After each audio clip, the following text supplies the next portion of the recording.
Hello students, welcome to medical scholar. According to syllabus हम लोग cover कर चुके हैं addiction, dependence, tolerance, tachyphylaxis, idiosyncrasy and allergy. अगर आप लोग ये वीडियो नहीं देखे होंगे तो डिस्क्रिप्शन बॉक्स में इसका लिंक दिया हुआ है, आप लोग जाके एक बार चेक कर लीजिएगा, क्योंकि ये जो टर्म है बहुत इंपॉर्टेंट है सेमिस्टर एग्ज़ाम के लिए। और आज का जो टॉपिक है वो है फार्माकोकाइनेटिक्स। बेसिकली हम लोग फार्माकोकाइनेटिक्स एंड फार्माकोडायनेमिक्स जो फार्माकोलॉजी के इंट्रोडक्शन जो पार्ट है उसमें थोड़ा बहुत उधर बोला था। अगर वो भी आप लोग नहीं देखे होंगे तो जाके एक बार चेक कर लीजिएगा। और आज हम शुरू करेंगे फार्माकोकाइनेटिक्स। बेसिकली हम लोग फार्माकोकाइनेटिक्स क्यों पढ़ेंगे? क्योंकि फार्माकोकाइनेटिक्स ये जो टॉपिक है ये फार्माकोलॉजी का एक मेन ब्रांच है। मेन ब्रांच में बोला जाए तो फार्माकोकाइनेटिक्स एंड फार्माकोडायनेमिक्स इस बहुत इंपॉर्टेंट है फार्माकोलॉजी के लिए। क्योंकि आगे जाके जब आप लोग किसी ड्रग का फार्माकोकाइनेटिक्स प्रॉपर्टी पढ़ेंगे तो उसी ड्रग के लिए तो फार्माकोकाइनेटिक्स जानना बहुत ज़रूरी है। और जो फार्माकोकाइनेटिक्स है बहुत बार एग्ज़ाम में पूछ लेते हैं कि फार्माकोकाइनेटिक्स क्या होता है, उसका डेफिनेशन क्या है। बहुत बार क्वेश्चन आ चुके हैं और आगे भी आएंगे, इसीलिए ये टॉपिक को आप लोगों को अच्छे तरह से समझना पड़ेगा। और अगर हम इसको एक एग्जाम्पल के तौर समझे कि जैसे पैरासीटामोल ले लिए, तो पैरासीटामोल का फार्माकोकाइनेटिक प्रॉपर्टी क्या क्या होता है। फार्माकोकाइनेटिक प्रॉपर्टी मतलब वो कहाँ एब्जॉर्ब होगा, कितने देर बाद एब्जॉर्ब होगा, उसके बाद बॉडी में जाके उसका मेटाबॉलिज्म कहाँ होगा, उसका एक्सक्रीट आउट कहाँ होगा, तो उसका हाफ लाइफ क्या है, ये सब कुछ आता है फार्माकोकाइनेटिक्स के अंदर। ये हम लोग डिटेल स्टडी करेंगे इन दिस लेक्चर में। इसलिए बने रहिए मेरे साथ वीडियो का एंड तक। चलिए शुरू करते हैं। सो बेसिकली फार्माकोकाइनेटिक्स होता क्या है? अगर हम लोग इस वर्ड को स्प्लिट करें तो इधर होगा फार्माकॉन एंड काइनेटिक। फार्माकॉन मतलब हम लोग पहले पढ़ चुके, Pharmacon means drugs, and kinetics मतलब हो गया मूवमेंट, मतलब ड्रग का मूवमेंट बॉडी में कैसे होता है। मतलब एक बॉडी में ड्रग कितनी कैसे मूव कर रहा, कहाँ से मूव कर रहा, कितने देर बाद मूव कर रहा, ये सब कुछ आएगा फार्माकोकाइनेटिक्स के अंदर। ओके, सो बेसिकली इधर डेफिनेशन में बोला गया है pharmacokinetics is the quantitative study of drug movement in, through and out of the body. Means pharmacokinetic एक है क्वांटिटेटिव स्टडी, मतलब एक क्वांटिटी को मेजर करता है। किसका? ड्रग मूवमेंट का। ड्रग मूवमेंट फिर कहाँ हो रहा है? In, through and out of the body, मतलब बॉडी के अंदर ड्रग का मूवमेंट, बॉडी के जब ड्रग बाहर जाएगी उसका मूवमेंट, सब कुछ आएगा फार्माकोकाइनेटिक्स के अंदर। ओके, ये है डेफिनेशन। और एक बोला गया इधर एक शॉर्ट फॉर्म में, it is the effect of body on the drug, मतलब ड्रग का ऊपर बॉडी का क्या इफेक्ट है, ये भी आएगा फार्माकोकाइनेटिक्स के अंदर। और एक पॉइंट में बोला गया है पीके। आप लोग ये पीके मतलब मूवी का नाम मत समझ लेना, पीके मतलब pharmacokinetics. Okay, PK is also called ADME study as it deals with absorption, A for absorption, D for distribution, M for metabolism and E for excretion। किसका ए प्रॉपर्टी किसका है? ड्रग का, मतलब ड्रग का एब्जॉर्प्शन, डिस्ट्रीब्यूशन, मेटाबॉलिज्म, एक्सक्रीशन जिस study में किया जाता है उसी को बोला जाता है pharmacokinetic study. Okay, I hope आपको ये थोड़ा बहुत मतलब समझ में आ गया। फिर हम लोग इसका पढ़ते हैं। नेक्स्ट जो पॉइंट है, the inter relationship of the absorption, distribution, binding, metabolism and excretion of the drug. मतलब absorption, distribution, binding, metabolism, excretion, drug का जो चारों पार्ट है इसके अंदर क्या रिलेशनशिप क्या है, मतलब किसके साथ कौन सा कैसे जुड़ा हुआ है, ये हम लोग अभी पढ़ेंगे। सो बेसिकली अगर इधर बोला गया है ड्रग डोसेज फ्रॉम, आप कोई भी एक डोसेज फ्रॉम ले लो, either a liquid dosage from, either solid dosage from, या आइदर इंजेक्शन फ्रॉम, कुछ भी एक ड्रग ले लो। और ड्रग लेने के बाद या टैबलेट या कैप्सूल, वो क्या होगा? ड्रग इन सॉल्यूशन, मतलब सॉल्यूशन में वो कन्वर्ट हो जाएगा। फिर वो सॉल्यूशन ब्लड के अंदर जब वो जाएगा, इसी प्रोसेस को बोला जाता है एब्जॉर्प्शन। मतलब ड्रग सॉल्यूशन के बाद वो जब कन्वर्ट होगा कहाँ पर? ब्लड के अंदर, तो उसी को बोला जाता है एब्जॉर्प्शन। और ब्लड में जाके वो हो जाएगा क्या, फ्री ड्रग। मतलब पहले डोसेज फॉर्म में उसके साथ बहुत सारे एक्सिपिएंट्स मिला हुआ था, लेकिन ब्लड में जाने के बाद वो फ्री ड्रग हो जाएगा। फिर वो ब्लड से साइट ऑफ एक्शन तक जाएगा, मतलब डिस्ट्रीब्यूशन हो जाएगा उसका, या स्टोरेज टिश्यू में जाएगा, उधर फ्री भी रह सकता है, उधर बाउंड भी रह सकता है। फिर होने के बाद वो ब्लड ड्रग कहाँ जाएगा, फिर बायो ट्रांसफॉर्मेशन के लिए, क्योंकि बायो ट्रांसफॉर्मेशन मतलब बायोलॉजिकल कुछ किसी सब्सटेंस का ट्रांसफॉर्मेशन होना। मतलब ड्रग का अगर एसिडिक नेचर है वो बेसिक नेचर में कन्वर्ट होना, या वो बेसिक नेचर पे है वो एसिडिक नेचर पे कन्वर्ट होना। इसी जो प्रोसेस है बायो ट्रांसफॉर्मेशन, और इसको मेटाबॉलिज्म भी कहा जाता है। फिर होने के बाद वो प्रोड्यूस करेगा मेटाबोलाइट्स। फिर मेटाबोलाइट्स बॉडी के बाहर निकल जाएगा, मतलब urine, bile, faces, sweats and saliva, इसके थ्रू बॉडी के बाहर निकल जाएगा। तो ये जो प्रोसेस है एक्सक्रीशन, मतलब ये आ जाएगा आपका एब्जॉर्प्शन, ये होगा इधर डिस्ट्रीब्यूशन, और इधर बायो ट्रांसफॉर्मेशन, और इधर एक्सक्रीशन। फिर इसको ही हम लोग समझेंगे डायग्राम के थ्रू। तो चलिए, सो बेसिकली अगर आपको एक टैबलेट ले लिए, तो tablet basically solid dosage from हो गए। तो उस टैबलेट को लेने के बाद आप वो जाए कहाँ से लेंगे, ये अगर इस डायग्राम को देखेंगे तो डायग्राम में बेसिकली क्या क्या मतलब पार्ट्स है।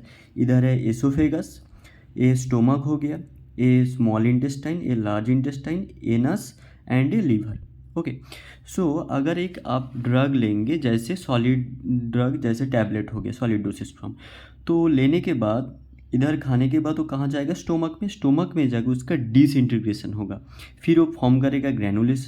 फिर ग्रैनुलेशन के बाद मतलब ग्रैनुल्स जब फॉर्म करेगा, ग्रैनुल्स डिग्रेडेशन होकर फॉर्म करेगा फाइन पार्टिकल में। फिर फाइन पार्टिकल का डिसोल्यूशन होगा, फिर वो लिक्विड फॉर्म करेगा। लिक्विड फॉर्म होने के बाद फिर वो होगा एब्जॉर्ब कहाँ होगा, इधर देखिए एक फ्लो चार्ट में दिया हुआ है ए पॉइंट, फिर बी। तो बी एब्जॉर्ब कहाँ हो रहा है, बी हो रहा है इधर, देखिए आप लोग इधर। तो इधर स्मॉल इंटेस्टाइन पे है, तो स्मॉल इंटेस्टाइन से कैपिलरी में उसका एब्जॉर्प्शन होगा। तो इसी को बोला जाता है बेसिकली एब्जॉर्प्शन। ओके, सो इधर क्या होगा, फिर वो जो ड्रग है जो लिक्विड डोसेज फॉर्म में था वो जाके कैपिलरी में एब्जॉर्ब होगा। कैपिलरी फिर जाएगा पोर्टल वेन में, मतलब ड्रग एब्जॉर्ब होने के बाद पोर्टल वेन के थ्रू जाएगा लीवर में क्यों, फास्ट पास मेटाबॉलिज्म के लिए। फिर लीवर में फास्ट पास मेटाबॉलिज्म होने के बाद फिर हेपाटिक वेन के थ्रू वो जाएगा सिस्टेमिक सर्कुलेशन में। सिस्टेमिक सर्कुलेशन मतलब हार्ट में। फिर हार्ट क्या करेगा, वो पंप करके वो ब्लड के थ्रू बॉडी के जिधर उसको एक्शन चाहिए तो उतने तक उसको मतलब फैला देगा, तो उधर जाके डिस्ट्रीब्यूट हो जाएगा। फिर ब्लड के थ्रू और ड्रग जाके डिस्ट्रीब्यूट होके साइट ऑफ एक्शन पे पहुंच जाएगा इधर।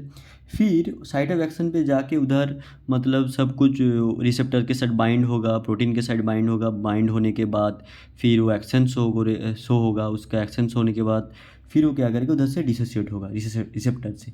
डिसोसिएट होने के बाद फिर वो जाएगा लीवर में, क्यों, सेकेंड पास मेटाबॉलिज्म के लिए, जिसको बोला जाता है बायो ट्रांसफॉर्मेशन और मेटाबॉलिज्म। फिर लीवर में जाके बायो ट्रांसफॉर्मेशन होने के बाद फिर जो मेटाबोलाइट्स प्रोड्यूस होगा वो जाएगा कहाँ, किडनी में या जीआईटी ट्रैक में। जाने के बाद वो यूरिन और बाइल के थ्रू बॉडी के बाहर निकल जाएगा। इसको बोला जाता है एक्सक्रीशन पार्ट। तो इधर फ्लो चार्ट में दिया गया है, आप लोग ये एग्जाम में भी डायग्राम लिख कर सकते हो। जैसे ए इधर पहले सॉलिड जैसे लिक्विड में ट्रांसफ़र हो रहा, फिर एब्जॉर्ब होगा इधर से। एब्जॉर्ब होने के बाद वो पोर्टल वेन के थ्रू लीवर के थ्रू फास्ट पास मेटाबॉलिज्म होने के बाद सिस्टमिक सर्कुलेशन, फिर साइट ऑफ एक्शन, फिर बायो ट्रांसफॉर्मेशन, फिर मेटाबोलाइट्स ट्रांसफ़र होगा, फिर वो यूरिन के और बाइल के थ्रू बाहर से निकल जाएगा। ओके, यही जो पूरा फुल प्रोसेस है ये आता है फार्माकोकाइनेटिक्स के अंदर। फिर हम लोग पढ़ेंगे और जो नेक्स्ट पॉइंट है relationship between pharmacokinetics and pharmacodynamics. आप लोगों को थोड़ा बहुत अभी दिक्कत हो रहा है समझने में कि फार्माकोकाइनेटिक्स और फार्माकोडायनेमिक्स के अंतर क्या है, मतलब इसका दोनों के अंदर डिफरेंस क्या है। जैसे फार्माकोकाइनेटिक्स क्या होता है और फार्माकोडायनेमिक्स क्या होता है। फार्माकोडायनेमिक्स मीन जो ड्रग एब्जॉर्प्शन होने के बाद, डिस्ट्रीब्यूशन होने के बाद वो रिसेप्टर से बाइंड करेगा, उस टाइम वो जो प्रोसेस है उसको बोला जाता है फार्माकोडायनेमिक्स। तो यही हम लोग पढ़ेंगे, उसका अंतर में रिलेशनशिप क्या है। तो अगर ये आप लोग देखेंगे तो आप लोगों को पूरा कॉन्सेप्ट क्लियर हो जाएगा फार्माकोकाइनेटिक्स एंड फार्माकोडायनेमिक्स के अंदर डिफरेंस क्या है।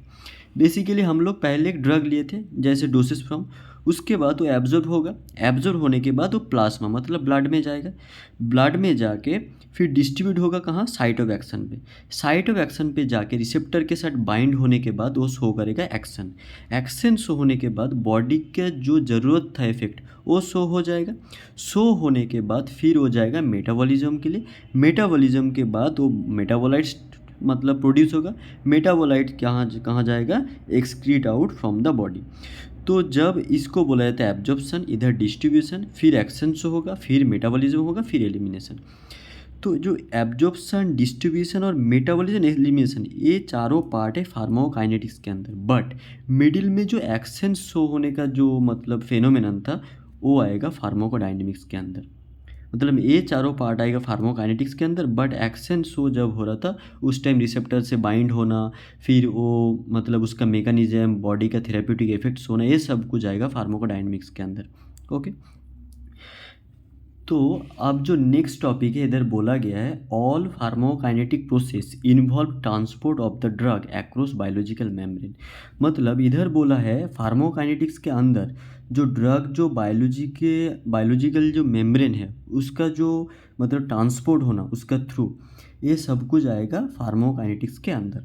सो बेसिकली बायोलॉजिकल मेम्ब्रेन होता क्या है, पहले हम ये पढ़ेंगे बायोलॉजिकल मेम्ब्रेन होता क्या। Basically biological membrane this is a bilayer of phospholipid and cholesterol. मतलब एक बाइलेयर है जो किससे बना हुआ है, कोलेस्ट्रॉल एंड फॉस्फोलिपिड से। अगर ये आकर डायग्राम देखेंगे तो डायग्राम का जो थिकनेस है, मतलब एक बायोलॉजिकल मेम्ब्रेन का मतलब थिकनेस करीब ऐसे 100 एंगस्ट्रॉम हो सकता है। ओके, और ये जो ऊपर वाला पार्ट है ये है हाइड्रोफिलिक एंड नीचे वाला पार्ट ये भी हाइड्रोफिलिक, बट बीच का जो पार्ट है ये है हाइड्रोफोबिक। तो इधर क्या बोला है, द पोलर ग्रुप मतलब जो वाटर सॉल्युबल जो polar group are oriented at two surface, मतलब दोनों सरफेस पे पोलर ग्रुप है, हाइड्रोफिलिक ग्रुप है। और नॉन पोलर जो हाइड्रोकार्बन या नॉन पोलर जो ग्रुप है वो कहाँ है, इस दोनों का बीच में एम्बेडेड हुआ है। ओके, ऐसे करके एक बायोलॉजिकल मेम्ब्रेन मतलब होता है। फिर उधर बोला गया है, देखिए the biological membrane is not just about the lipid bilayer. मतलब इसमें बायोलॉजिकल मेम्ब्रेन में सिर्फ लिपिड बाइलेयर ही नहीं रहता है, इसके अंदर it also has protein called extrinsic and intrinsic protein. मतलब सिर्फ इसके अंदर लिपिड और कोलेस्ट्रॉल नहीं रहता, इसके अंदर प्रोटीन भी रहता है। कौन सी तरह के प्रोटीन, एक्सट्रिंसिक प्रोटीन या intrinsic protein. Okay, that stick to और are embedded within the bilayer. मतलब ये जो प्रोटीन है एक्सट्रिंसिक और इंट्रिंसिक प्रोटीन, ये बाइलेयर के अंदर मतलब एम्बेडेड हुआ है, मतलब चिपका हुआ है। Okay, and some of this protein known as glycoprotein और ग्लाइकोलिपिड। मतलब इसी लिपिड को बोला जाता है ग्लाइकोप्रोटीन भी बोला जाता है और ग्लाइकोलिपिड भी बोला जाता है। Have sugar attach to them. मतलब ये जो ग्लाइकोप्रोटीन है और जो ग्लाइकोलिपिड है इसके साथ शुगर प्रेजेंट रहता है। फिर जो नेक्स्ट पॉइंट है, the specific mix of liquid and protein varies depending on the type of cell and cell part. मतलब ये डिपेंड होगा किसके अंदर प्रोटीन कितना रहेगा, लिपिड कितना रहेगा, ये डिपेंड होगा फुल्ली सेल कौन सा है, सेल का ऊपर डिपेंड होगा, सेल का पार्ट का ऊपर डिपेंड होगा और सेल का टाइप का ऊपर डिपेंड होगा। और एक इधर बोला गया protein can moved around with in the membrane. और प्रोटीन जो था एक्सट्रिंसिक और इंट्रिंसिक और ग्लाइकोप्रोटीन जो था वो जो है मेम्ब्रेन के अंदर मूव कर सकता है। और सम प्रोटीन, ऐसे कुछ प्रोटीन है, some protein span their entire membrane and from tiny water field channel. और कुछ प्रोटीन है जो क्या करेगा, जो मेम्ब्रेन के अंदर एक स्मॉल वाटर फील्ड चैनल बनाएगा। Okay, and create space. Okay, और channel for substance to pass through. अगर आप लोग ये डायग्राम देखेंगे तो आप लोगों को समझ में आ जाएगा। ये जो है हम लोग पहले पढ़ चुके हैं हाइड्रोफिलिक नेचर, और ये बीज में जो है हाइड्रोफोबिक, और ये है आपका कोलेस्ट्रॉल, और ये जो है फॉस्फोलिपिड। तो पहले हम लोग पढ़ चुके हैं जो बायोलॉजिकल मेम्ब्रेन है वो बेसिकली एक बाइलेयर है फॉस्फोलिपिड एंड कोलेस्ट्रॉल का। तो कोलेस्ट्रॉल बायोलॉजी फॉस्फोलिपिड हो गया। फिर इसके अंदर हम लोग क्या बोल रहे थे, कुछ प्रोटीन मौजूद है। प्रोटीन कौन सा, जैसे ग्लाइकोलिपिड और ग्लाइकोप्रोटीन, ये दोनों प्रोटीन हो गए। और कुछ प्रोटीन है जो क्या इधर बोला गया था टीनी वाटर फील्ड चैनल और क्रिएट स्पेस होगा, मतलब क्रिएट करेगा। तो ये हो गया आप लोगों का प्रोटीन जो क्या करेगा, वाटर का फील्ड एक चैनल बनाएगा। तो ये हो गया आपका वाटर क्रिएट चैनल। ओके, और ये जो पार्ट है हाइड्रोफिलिक हेड है और ये है tail part. Okay, and some of protein have special roles such as acting as enzyme carriers and receptor.